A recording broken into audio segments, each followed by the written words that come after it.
Salud, amor y lindos sueños. Acá estamos de nuevo. Y hoy no estoy solo, fíjate vos. Acá estoy con el querido Juan Aguzzi. ¿Cómo andas, Juan? Muy bien, alguien está a tu lado entonces. ¿Eh?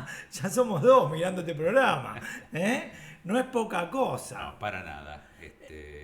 Se va sumando de a poco, Así, como en la cancha. Se pero copa, se copa, se contribuyendo. llena de a poco. Sí, señor. Bueno, la cancha se llena rápido, podríamos decir, ¿no? Últimamente no tanto. Pero bueno, Últimamente sí puede ser. La gente lo piensa. los muchachos de adentro no acompañan mucho. La verdad, ni en La- un la- lado ni en el otro están Las acompañando. situaciones, no, por supuesto, están muy hot, últimamente.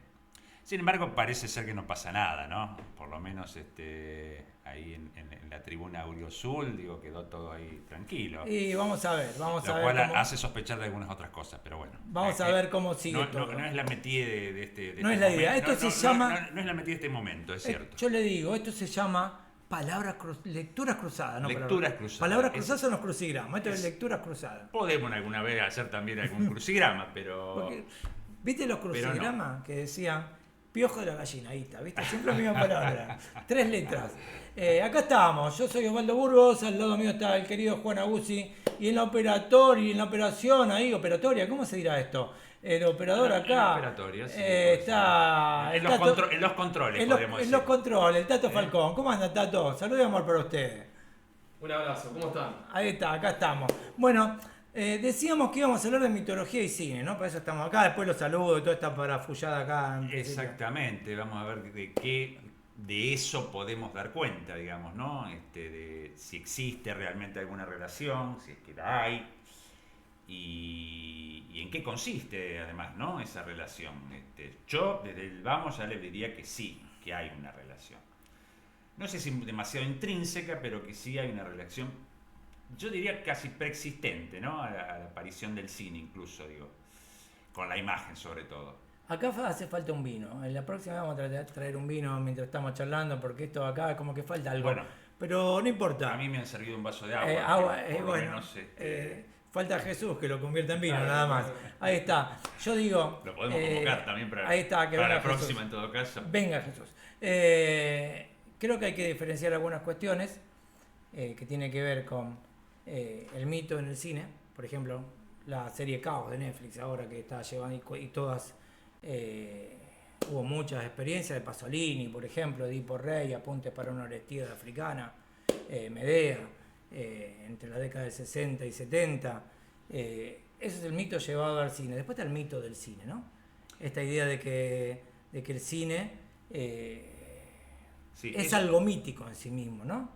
Es algo en función de que, bueno, vamos a ir por ahí, me parece. La idea que no hay una explicación cinematográfica, no hay muchos intérpretes, muchos sabios, pero el cine lo que hace es narrar mostrando, o sea, el cine es, corríjame si estoy equivocado, pero esencialmente imagen, bueno.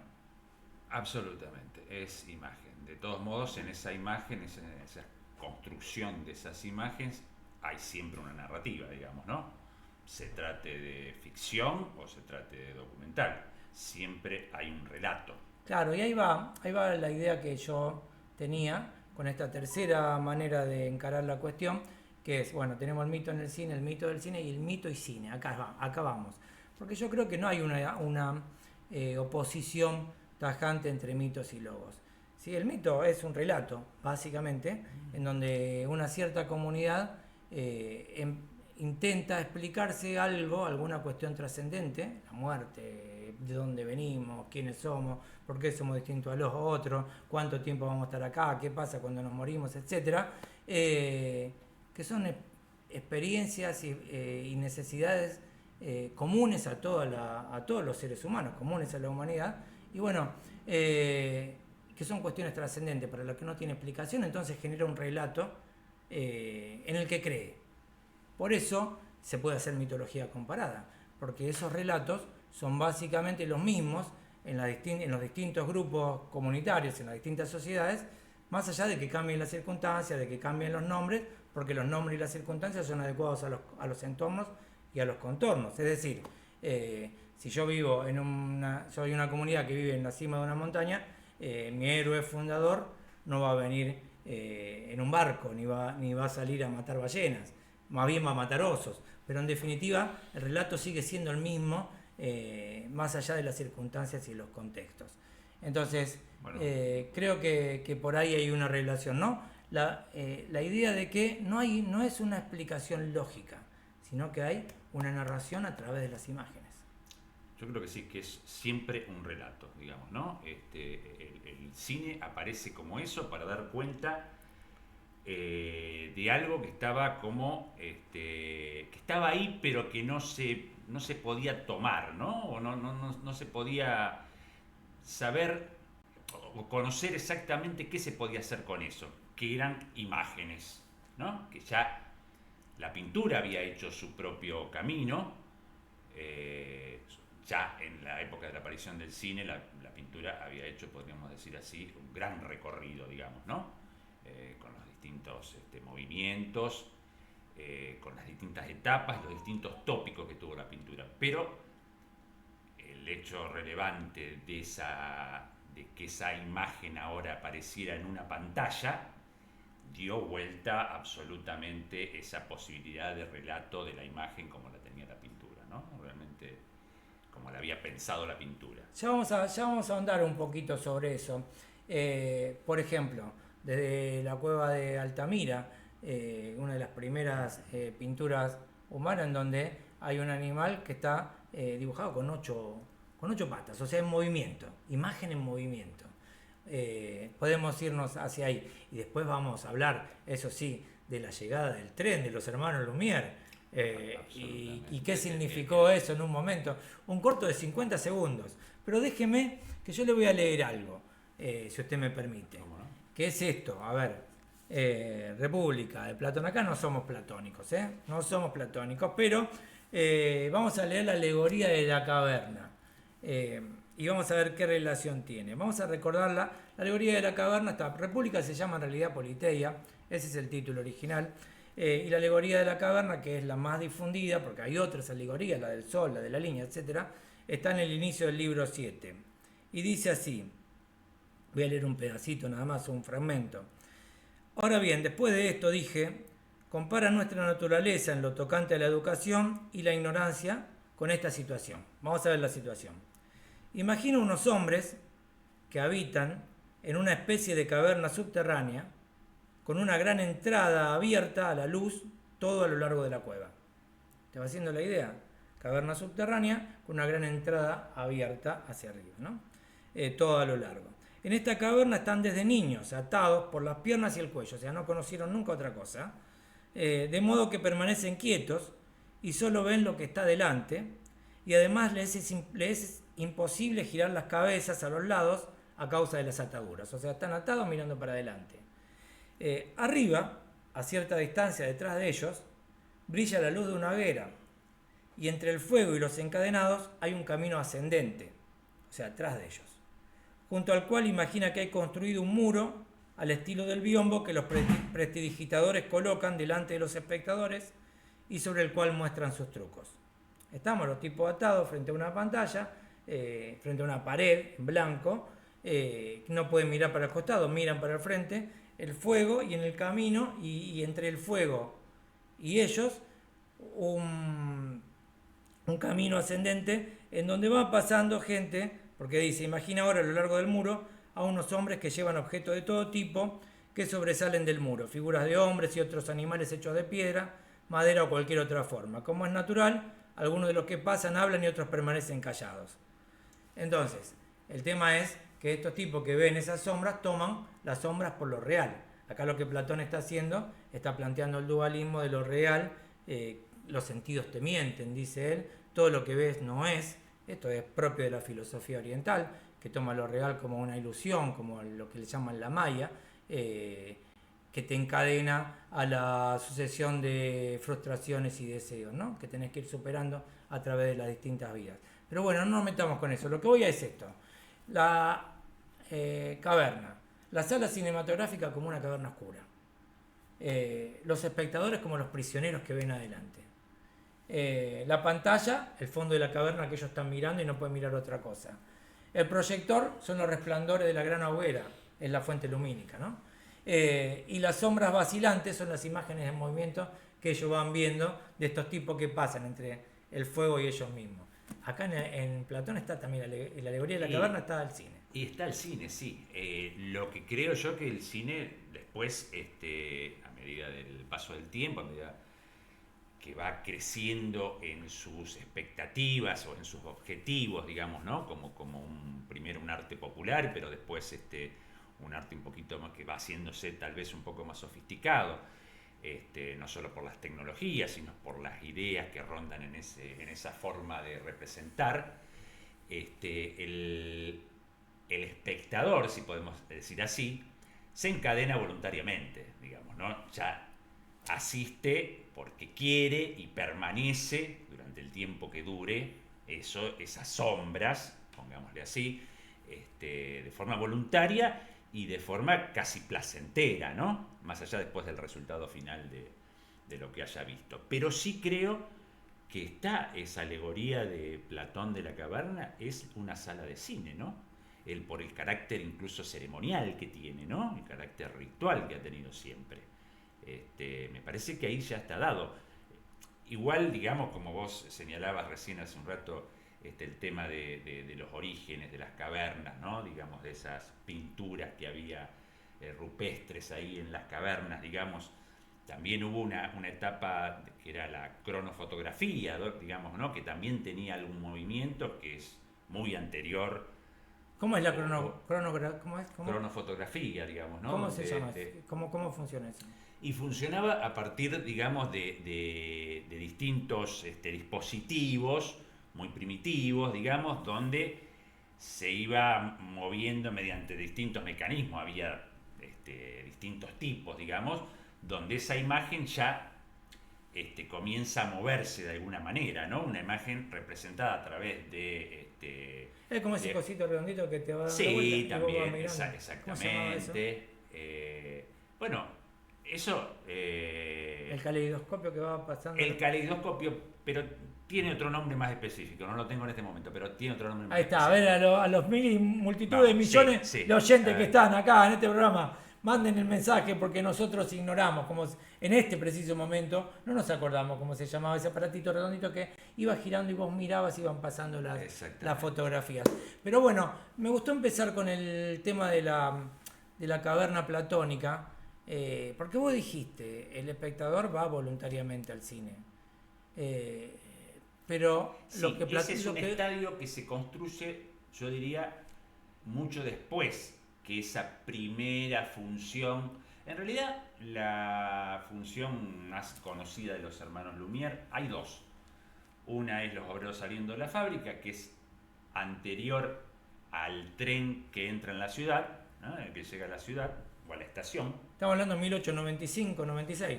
1895, 1896. Fines de 1895, invierno de 1895, se pasa obreros saliendo de una fábrica. Que era simplemente unos tipos filmando a los obreros que salen de la fábrica. Exactamente, con una toma frontal, digamos, de los obreros saliendo de la fábrica. Ya los hermanos Lumière habían hecho varios cortos previos a estos materiales, con un tono de comedia, también con una cámara siempre frontal. Y lo que tiene de inédito, digamos, y de diferente, y que, podríamos decir así, comienza a sentar algunas bases de la cinematografía, o de las posibilidades, mejor dicho, de la cinematografía, es la llegada del tren a la estación, o la llegada del tren a la ciudad. Se conoce con los dos títulos, ¿no? Que era un corto de 50 segundos, en donde llegaba el tren, pasaba la gente por el andén. Exhibido, proyectado en un café parisino, que estaba lleno de gente, un café parisino, supongamos, de no más de 80, 90 personas, pero que estaba lleno. Y dice que algunos se asustaron cuando venía el tren. La mayoría. O imagínate eso, Facu, imagínate esto. La mayoría vio que se venía el tren encima de ellos. Ahora, ese corto, ese mínimo, esos pocos fotogramas, diríamos así, implicaron una proyección, una exhibición distinta de lo que era la imagen cinematográfica. Primero la perspectiva, es decir, la única forma que había de filmar, digamos, el tren a la estación era poniéndose a un costado. Si no te Lo otro hubiera atropellas, claro. significado que el tren le pasara por encima de alguno de los hermanos Lumière, digamos, ¿no? Y no tendríamos cine. No tendríamos cine. Entonces es un plano en perspectiva, cosa que todavía no existía hasta ese Porque los momento. otros cortos eran frontales. Eran frontales, eran con planos frontales, exactamente. Entonces eso aparece como una novedad, la perspectiva, aparece como novedad también lo que fue el fuera de campo, porque los pasajeros que bajaban de ese tren pasaban adelante de la cámara y se fumaban, y había un fuera de campo con todos los que seguían. Aparece algo que no solo se contiene en la pantalla concreta, digamos, sino que está como fuera, ¿no? Por eso el fuera de campo. Entonces inaugura un modo de representación completamente nuevo hasta ese momento. Y esa potencialidad que tenía el cine, que inauguraba el cine de alguna manera, para decirlo más precisamente, con el zótropo, ¿no? El zótropo, así es como se llamaba. ¿Cómo dijo? El zótropo. El zótropo se llamaba. Exactamente. 1834. Claro. Ahí está, gracias por desasnarme. Hablamos de la llegada del tren, estamos hablando. ¿Sabes lo que me pareció a mí fantástico? Que la gente que estaba en el andén, que estaba siendo filmada, no sabía que estaba siendo filmada, porque no entendían lo que era la cámara de cine. Por supuesto. Entonces, no actuaban para la cámara. Los tipos estaban como...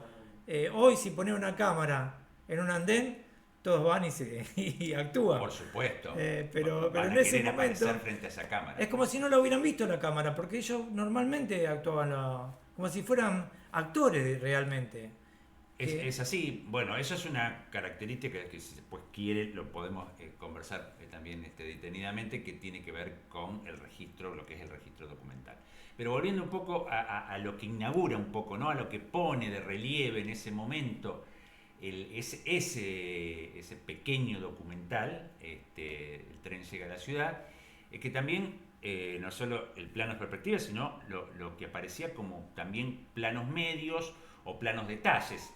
Esos que no eran actores, pero que parecían actores, que pasaban frente a cámara, están tomados muy de cerca, cosa que todavía no existía, digamos, ¿no? Entonces, se crea como una suerte de primer decálogo, ¿no? De los componentes o de las herramientas, de los recursos, mejor dicho, que planteaba una cámara, con esas cámaras muy antiguas que tenían un muy gran angular generalmente, ¿no? Para captar toda la enormidad a veces de las escenas. Cosa que después, bueno, van a llevarse rápidamente los norteamericanos sobre todo, ¿no? Pero también los alemanes y también los rusos. Los alemanes, en principio, películas moda alemanes, hay directores importantes. Ya vamos a ir a eso. El tema es las reacciones que hubo a ese primer film, ¿no? Algunos lo rechazaron porque decían que era un entretenimiento snob, que era una cosa para gente que no tenía de qué ocuparse. Ocupa tu mente en algo, agarra y sale con la cámara y filman a la otra gente. Pero uno de los que lo defendió en ese momento fue el Tolstoy, el gran escritor ruso. Tolstoy dijo, no, es el teatro de los pobres.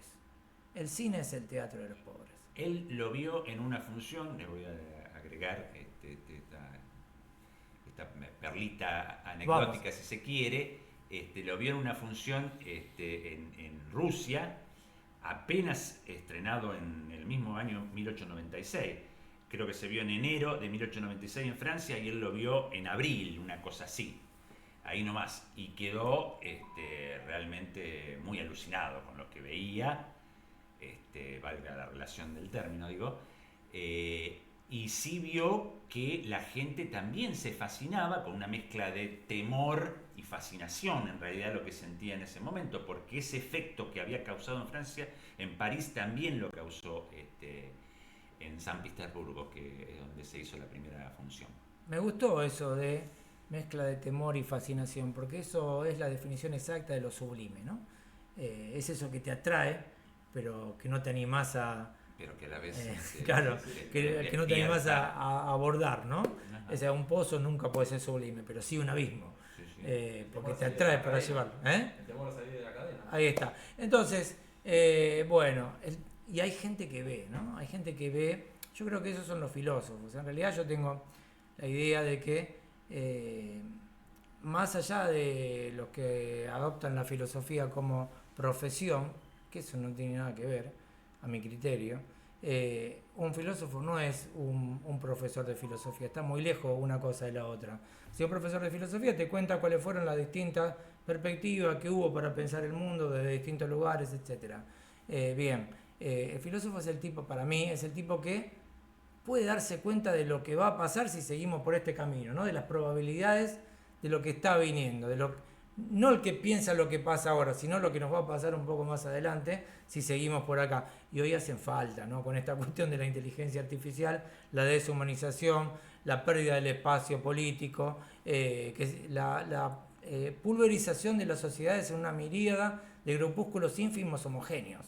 Entonces, todos nos relacionamos con 3 o 4 que piensan exactamente igual que nosotros y vamos perdiendo la capacidad de esto, del cotejo de saberes, de la charla, de la escucha. Nos vamos a convertir en algoritmos. Ahí está. Y el problema del algoritmo... No sé cómo será la El algoritmo tiene dos problemas, básicamente, para mí, tiene mucho, pero básicamente dos fundamentales.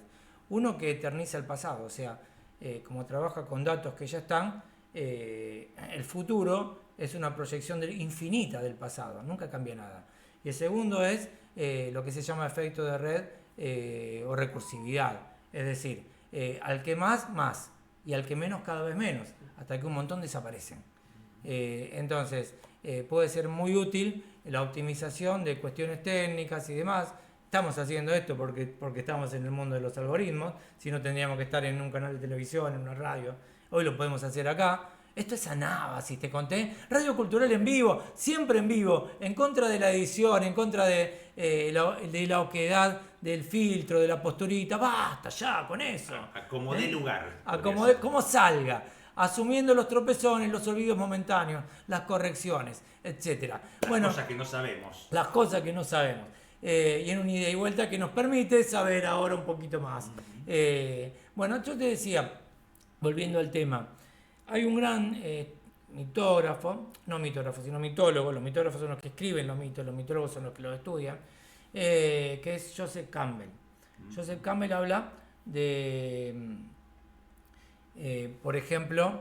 Un norteamericano. Claro, es un americano. Yo en un momento no estaba seguro si era inglés. Sí, no, es norteamericano. Y él trabaja mucho la noción del arquetipo, era muy amigo de Jung. O Yang, o cómo se explica, cómo se diga, y en esta cuestión del inconsciente colectivo, él ve una posibilidad para la mitología ahí. Y él sostiene que en realidad hay un solo mito, que todos los mitos son variaciones de uno solo, que él le llama el monomito, que es el viaje, más bien el periplo, no el viaje, porque es la iniciación y el regreso siendo otro, en 3 etapas, ¿no? Si bueno, vos estás en un lugar, que es la infancia, que es la familia, que es tu pueblo, bueno, te tenés que ir de ahí. Tenés que ir, el periplo del héroe, tenés que ir, pasar por una iniciación que termina de construir tu subjetividad y después volvés siendo otro para tratar de facilitar el periplo del héroe siguiente, ¿no? Entonces, dice que hay un camino común de la aventura mitológica del héroe, que es la magnificación de la fórmula representada en los ritos de iniciación. Separación del lugar de confort, digamos, de donde estás, iniciación y retorno. Bueno, lo ves en las comunidades con menos sofisticación en el sentido de la iniciación que tienen que pasar todos los niños, nosotros también. O sea, en algún momento tenés que salir debajo del ala de tu mamá, de tu casa, tenés que salir al espacio político. Bueno, ese momento hoy será a los 40, 45. Y por ahí desaparece. Sí, y a mí me lleva esto también a la cuestión cinematográfica. Esta cuestión de que siempre hay, en cada película siempre está el héroe, ¿no? Puede desaparecer así con esa perspectiva que hay, que no no hay camino de iniciación, ¿no? Que los jóvenes se inician dentro del seno. Claro, no hay tal iniciación. Para iniciarte tenés que salir. Exactamente. Bueno, pero como la conciben algunos, usted acaba de decir los 45 y, Sí, bueno. y más o menos, así que yo conozco algunos casos, no sé si de 45, ¿Viste? pero de 35 sí le diría. Hay un personaje de Capusotto. Yo creo que Capusotto, Pedro Saborido, que es el que hace los guiones, ¿no? Me parece. Sí, pero Capusotto le da ese Y relieve. bueno, los dos, Extraordinario. Peter Capusotto y su videos, los tipos, cada personaje es uno de nosotros. Yo tengo el mío, ¿viste? Yo después otro día fuera de cámara te cuento, pero yo creo que hay identificable Bueno, eso cada es uno, ¿no? Personaje Cada Capusotto personaje, todos somos personajes de Peter y Capusotto. Y está el adolescente de 52, ¿viste? Que es médico el tipo, ¿lo viste? ¿Lo tenés presente ese que no quiere llegar a la clínica con el padre? Lo lleva le da vergüenza que lo vean con el padre. Dice, doctor, lo llama a tu señora. Mi señor! Te está jugando a la PlayStation. No. Maravilloso. El adolescente de 52. Nico, pero Es maravilloso. bueno, lo que hace Campbell es trabajar el mito con el cuento de hadas. Y dice, en el cuento de hadas, el héroe alcanza un triunfo microscópico. Es decir, cambia la situación de relación mínima que hay en ese conjunto de gente cerrado que interviene en el cuento. Sin embargo, el héroe del mito tiene un triunfo macroscópico, es decir, histórico y mundial. Cambia la situación de la comunidad o, en el caso de otros, de la humanidad misma, ¿no?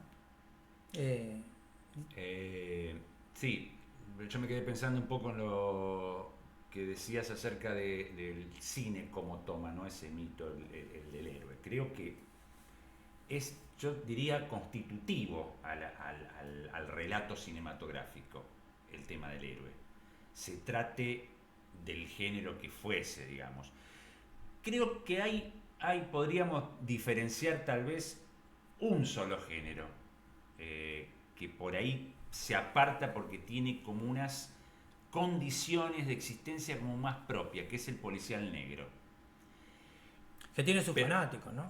Tiene sus Sí, fanáticos. por supuesto. Tuvo una escuela. Yo soy uno. Hay festivales de directamente policial negro. Sí.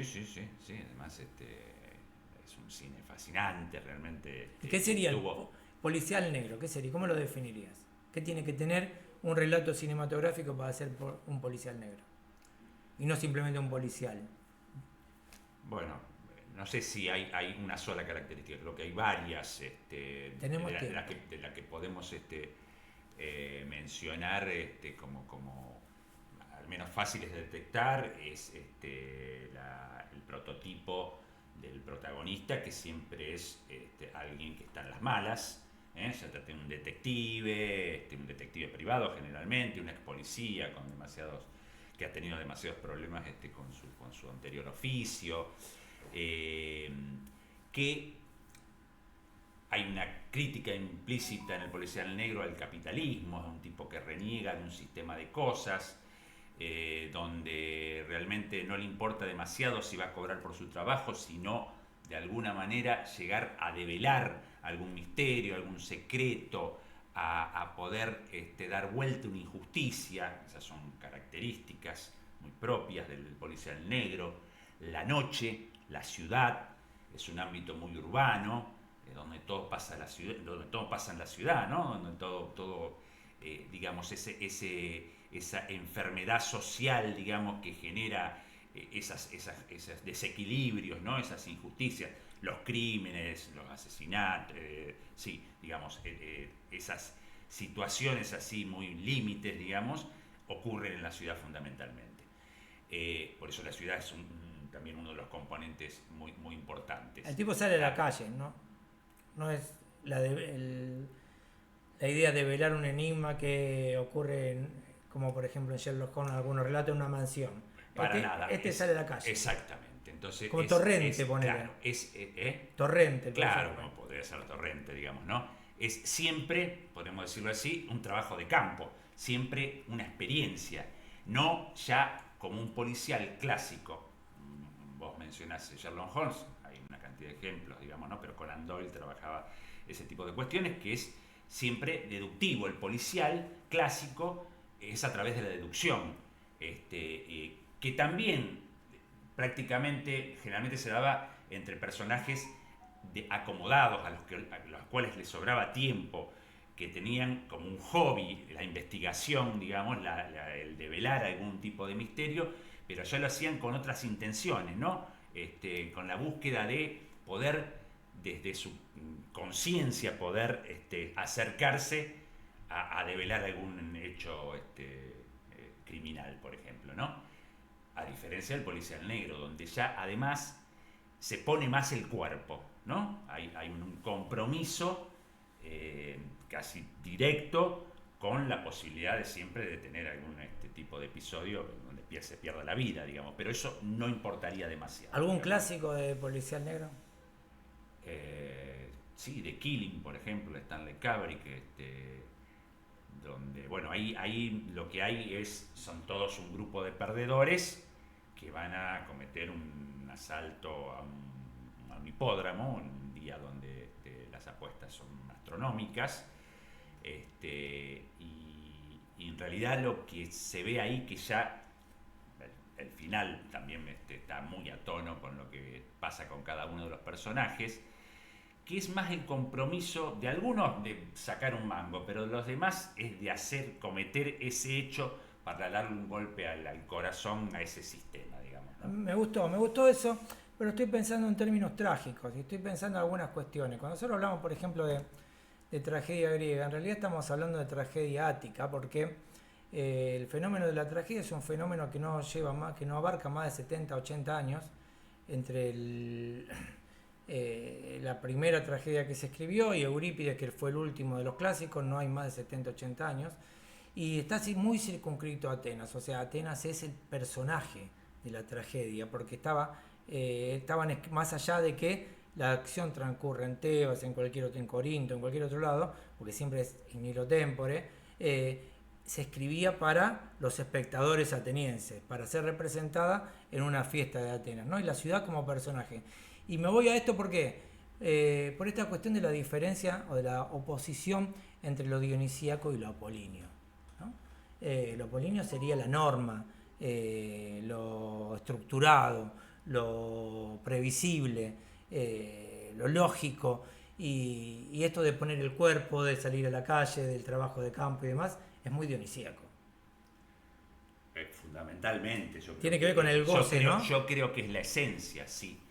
Ese personaje, ese protagonista del policial negro, que tiene distintas derivas, ¿no? Lo que nosotros conocemos más a menudo, por lo menos lo que el público en general, el espectador en general conoce más, es el detective, ¿no? El detective de las novelas de Raymond Chandler, digamos, ¿no?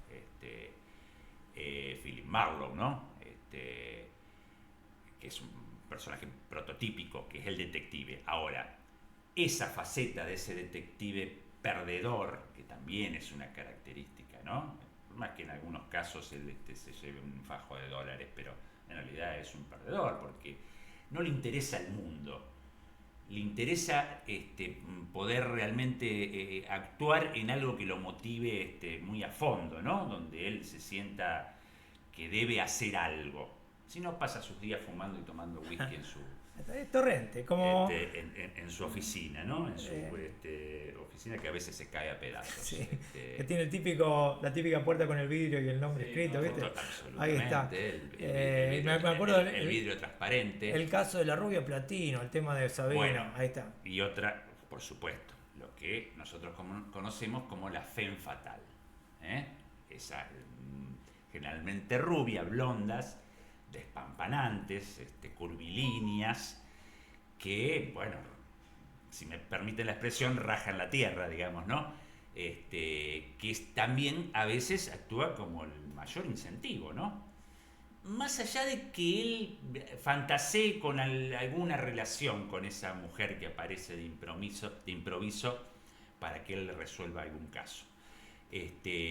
Sino que es que se desvela, digamos, ante esa aparición, y que él considera desde otro lugar, ese detective lo considera desde otro lugar, no de esa potencia a veces, incluso diría yo, casi maléfica, criminal, que pueden tener alguna de esas rubias. Alguna de las rubias platino. Para Y- volver a y- ser alguien en el ambiente necesitaba un par de buenos clientes, algo para mis vicios y un despacho decente. ¿Viste? Hay que mantenerlo después el Por despacho. supuesto.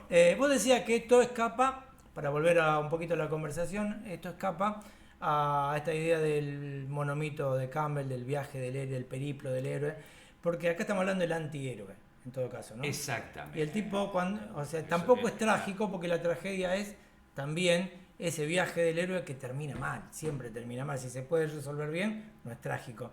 Pero acá es otra cosa, el policial negro escapa a este esquema. Yo no sé si decir que no hay tragedia. Hay una tragedia, pero... Del antihéroe. Sí, del antihéroe, fundamentalmente del antihéroe. Porque generalmente, bueno, a ver. Lo trágico es él, Claro. no la situación, es él. Exactamente. Lo cual no quiere decir que uno no se identifique plenamente, ¿no? Digo, a medida que fue pasando el tiempo, el espectador fue identificándose mucho más con el villano, si lo decimos en esos términos, que con el héroe a veces, ¿no? Realmente. A mí me gusta eso, me gustó eso. Y con los cambios sociales eso se fue agudizando.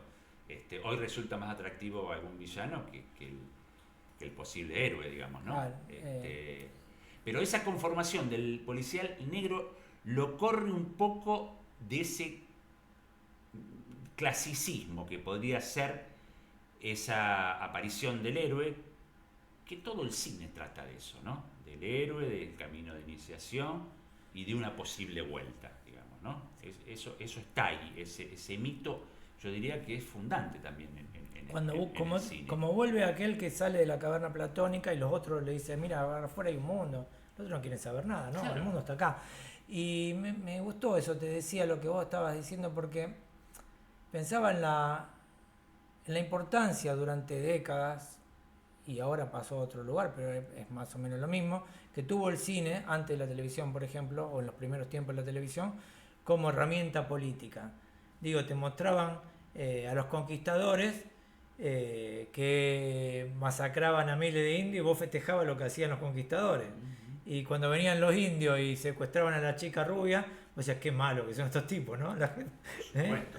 Bueno, eso está en toda la literatura, además, ¿no? La literatura es Pero la gente que se expresaba en el cine, ¿viste? Cuando venía la caballería y zapateaban en los, los tablones. El otro lado de la historia, dice usted. El otro lado del cuento. El otro lado del cuento. Bueno, yo tengo este libro, mirá, que se llama Imágenes y Palabras, que es una serie de ensayos, ahí está, de Alain Badiou, que es un filósofo marxista y platónico, una rara conjunción. Una fusión un tanto, Sí, un tanto extraño, sospechosa. muy platónico para ser marxista, muy marxista para ser platónico, pero bueno, yo muy platónico no soy, ya lo dije varias veces, pero acá hay algunas cosas que me interesaron y quería traértela para ver cómo podrías verla vos. Dice Badiou acá, el cine, porque dice, bueno, ¿qué es el arte? El arte es la manifestación de una idea, o la representación de una idea. Bien, eso no pasa con el cine, dice. El cine es el pasar de una idea, la visitación. ¿Qué significa esto? Dice, porque no es un arte del ver, como es la pintura, o sea, vos te parás a ver la pintura, sino del haber visto. Es un arte del pasado perpetuo en el sentido de que el pasado se instituye en el pasar. El cine es visitación. La idea de que lo que se habría visto y oído permanece en tanto pasa. Ese movimiento incluye en sí operaciones complejas en las que la imagen se sustrae algo a sí misma. Esto es el efecto del corte, esto es lo que a mí más me importa. Y sugiere lo impresentado, haciendo ver el vaciamiento de lo visible. Bueno, lenguaje filosófico, medio enrevesado, así, como estamos acostumbrados acá en ANAVA, así, Radio Cultural en vivo, porque esto es Radio Cultural, siempre en vivo, pero acá me interesa esto, ¿no? La idea de que la película se termina haciendo en el corte, en lo que se sustrae, no en lo que se filma. O no únicamente lo que se filma. No en lo que se ve, sino en lo que se quita. Bueno, sí, de alguna manera el cine es eso, porque el cine se construye en una sala de edición, o sea, en la compaginación que se llamaba antes, en el montaje, realmente en el montaje típico, digamos, era con una tijera. Uno cortaba, el montajista cortaba la película y empalmaba, sacaba lo que no quería el realizador, o el montajista, si tenía alguna injerencia importante dentro del proyecto, digamos, lo que hacía es cortar, o a veces el montajista mismo resolvía determinadas cuestiones que el realizador no había podido. Entonces, el film, la película, se construye en la sala de montaje, hoy en la sala de edición. Ahí termina de constituirse, ¿no? Ese producto ahora artístico, digamos, que es el cine. ¿Y por qué? Porque se han quitado una cantidad de imágenes y se han dejado algunas otras nada más, solo algunas otras, o solo algunas en todo caso, ¿no? Entonces, es también lo que no está, lo que uno ve, y sí, también está eso. Está eso porque en la imaginación del espectador también ocurren otras cosas. También cada espectador tiene un back que lo constituye como tal y que me parece que es un poco lo que hace alusión Badiou ahí, ¿no? Ese del ver pasar, de todo lo que uno, del acontecer ese que uno ha tenido hasta el momento donde presencia o donde se pone a mirar una película. Todo eso tiene un peso específico, a veces muy importante, no determinante, porque el cine determina a través de la imagen. Ahí en eso se podría establecer una diferencia muy notable con la literatura. La literatura, si vos estás leyendo un relato, un cuento, una novela, bueno, podés imaginar que ocurre podés imaginar un paisaje, podés imaginar una casa, un interior, o cómo son los personajes. El cine no, el cine te los muestra. Pero en lo que te muestra también hay algo que no está. Así como todo lo de relevante que también tiene lo que yo mencioné antes como el fuera de campo. Lo que no está en la imagen primera, lo que ocurre atrás, lo que está pasando. Incluso los sonidos, ¿no? El cine tiene esa potencialidad del sonido que a vos te alarma porque estás viendo un film de suspenso, de intriga, de terror, estás escuchando un ruido que te inquieta muchísimo, más allá de ver una imagen que a lo mejor no representa ninguna... La película se hace, dijiste, en la sala de edición, ¿no? Exactamente. En el corte y pegue, que era antiguamente, era así, directamente corte y pegue. Sí, y yo me acuerdo de una película de Alejandro Agresti, creo que era, que el viento se llevó lo que... El viento se llevó lo que... El viento se llevó lo que eran los pedazos que sobraban de las películas que iban pegándolo. Totalmente. Como iban armando una película con lo descartado. Con lo descartado, exactamente. Bueno, se han hecho otros films de films a veces, e incluso vos habrás visto algún título que después tiene un corte posterior al que fue el estreno, o el corte final, o el corte del director, que agrega una cantidad de imágenes más a las que estaban al final. En el momento del estreno original, digamos, ¿no? Y la idea esta de cuando pasamos por la dictadura también, ¿no? Que estaba Tato, el censor, que te cortaba todas las imágenes. Exacto, bueno, claro, podríamos decir, es una función diferente, porque lo que hacía es realmente... Con la película ya estaba hecha, ¿no? Destrozar. Exactamente, destrozar el film bajo una moral o una ética mentirosa, falsa, realmente, y apropiándose absolutamente el derecho de... Y restringida de que lo otro podían ver o decir. A una mirada, digamos, a una concepción de lo que podía ser Vos no tenés ni idea cómo era esto porque son muy jovencitos, pero ustedes también, que son jovencitos, ustedes también, les cuento que se acercaban dos personas como para darse un beso, corte, listo, esto no se veía. No se veía. Sí, una pacatería y un anacronismo, y estamos hablando de los años 70, ¿no?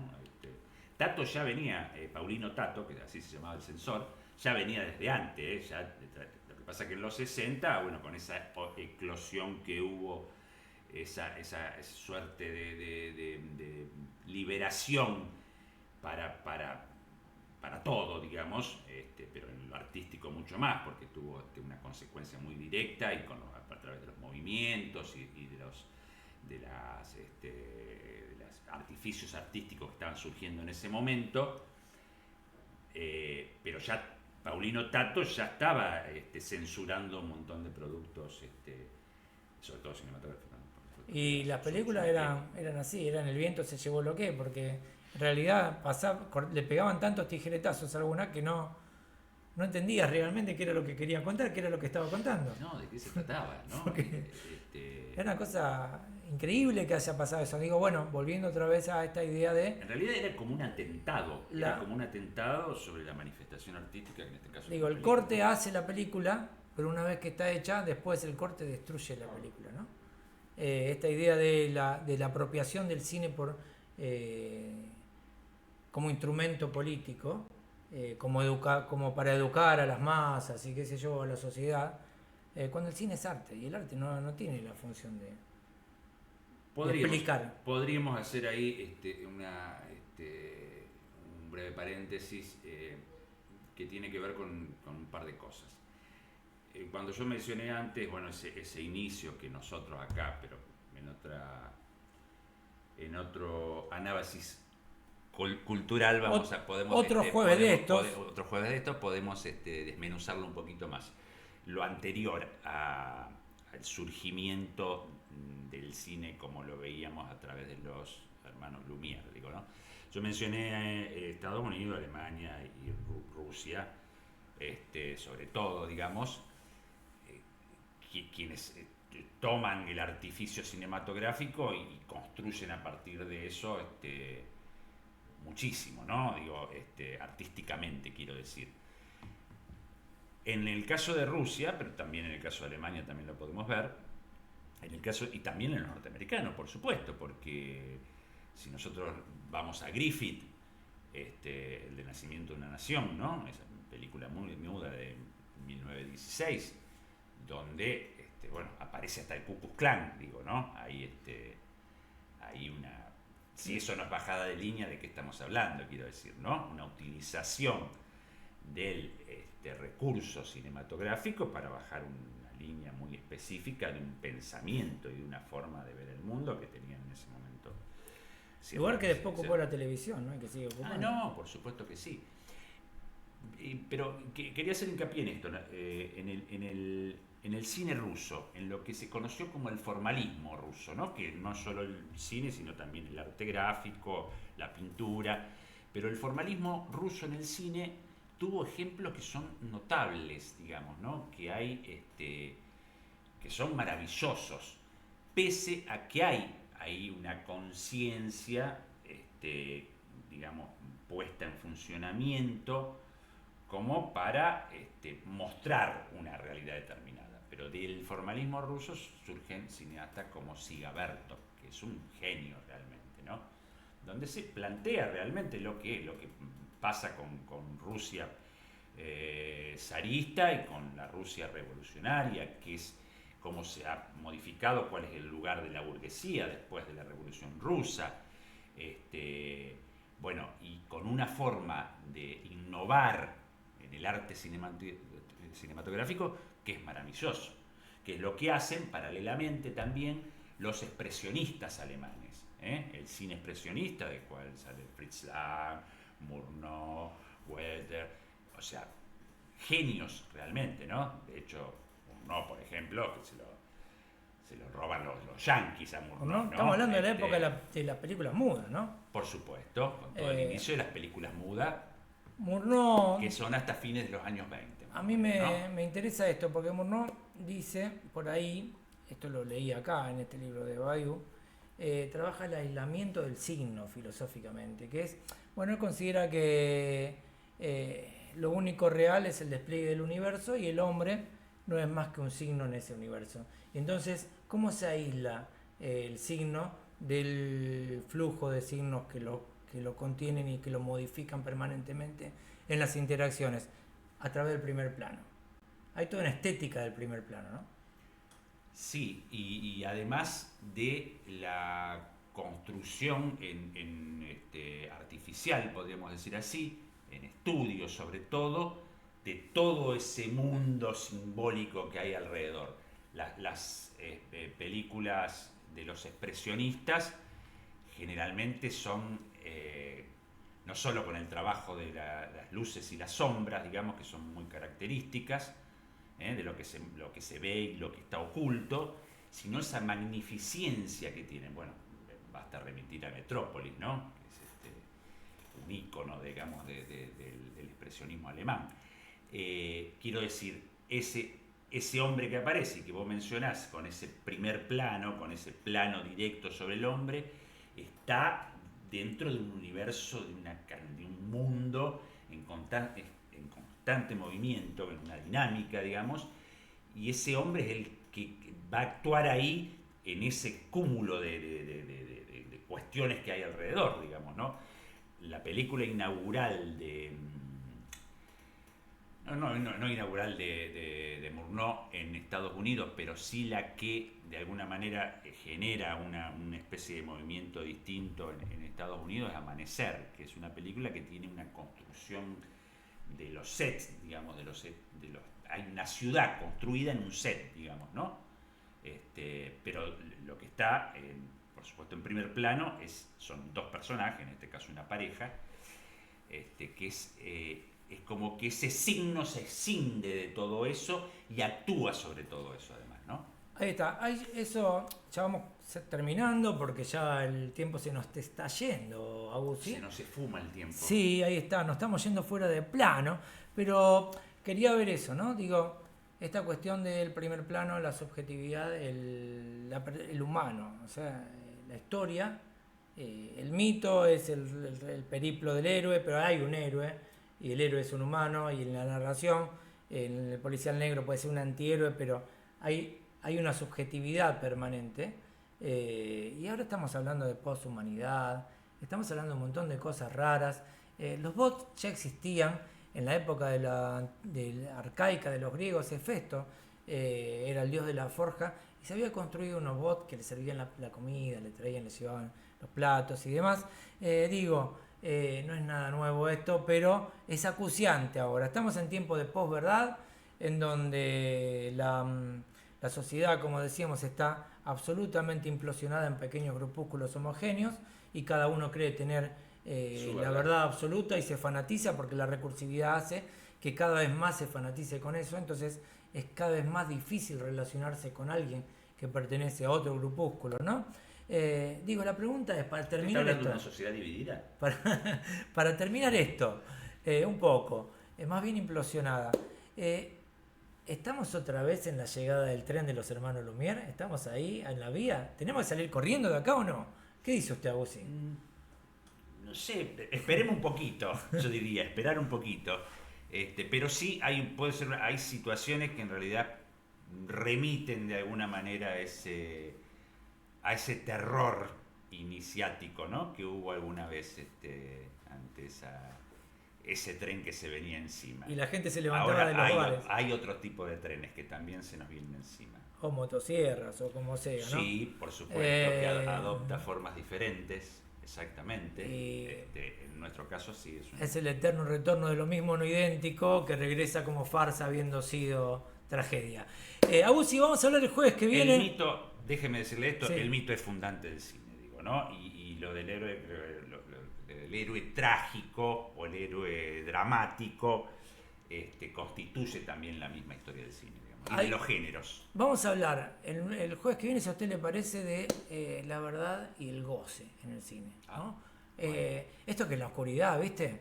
Una caverna platónica a la que uno va voluntariamente, dijo Juan acá, y pasaban cosas ahí en esa oscuridad, cuando no era tan fácil conseguir lugares.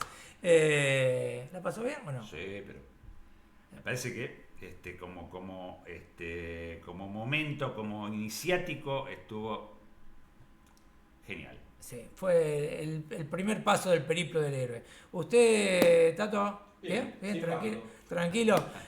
Bueno, nosotros nos vemos el jueves que viene con más lecturas cruzadas. Y acá hace falta vino, muchachos, a ver si se ponen un poquito las pilas. Sí, no solo agua, porque ya incluso lo estoy terminando, es decir, tengo sed. Porque el agua oxida. Adiós.